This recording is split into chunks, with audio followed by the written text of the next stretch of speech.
Howdy, I'm Gary, Dillon Precision's Human Manual, and I'm here to talk about some tech tips for the RL550 machine.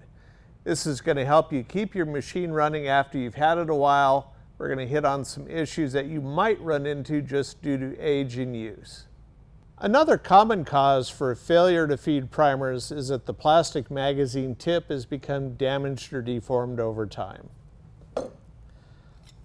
So what you need to do, unscrew the knurled cap, pull the magazine tube out.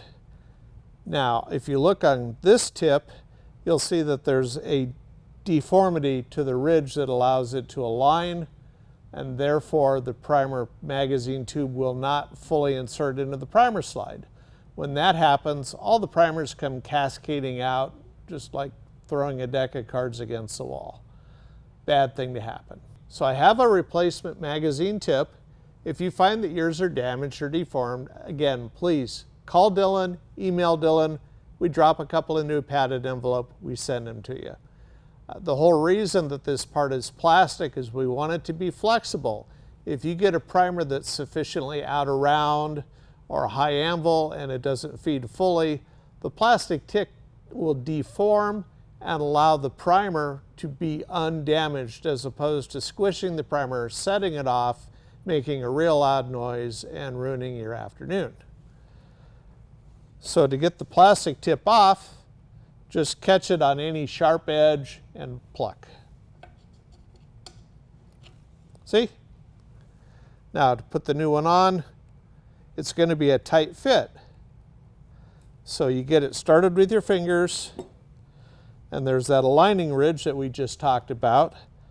Put the magazine into your tube, rotate it until the aligning ridge lines up. Now, you see the magazine hanging down. The tip should almost touch the top of the white primer retaining pin.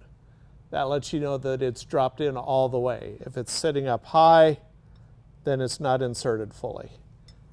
Now, that's installed, but you'll notice that this tube is sticking up a whole bunch. So let the machine do the work for you. Put the knurled cap on, tighten the knurled cap down until it stops. That's going to finish pressing the magazine tube into the plastic tip. So now it's properly seated. It's held straight by the priming system so everything lines up properly. So I'll just drop right in now.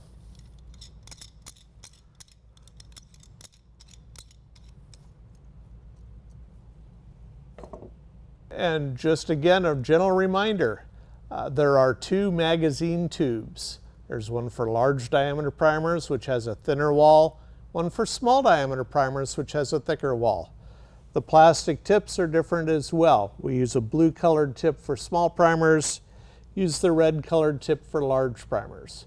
So please do not put a blue tip on the end of the tube that the red tip came off of and try to use it for small primers, because they will pivot around inside the tube and then you will be very unhappy because suddenly your primers will no longer feed properly. So you can always check it. A small primer will fit into both tubes. A large primer will only fit into a large tube. So if you're unsure, grab a primer and check it, or use a pair of calipers and check the inside diameter on it. A large primer is going to be approximately 210 diameter. A small primer is going to be approximately 172 inches in diameter.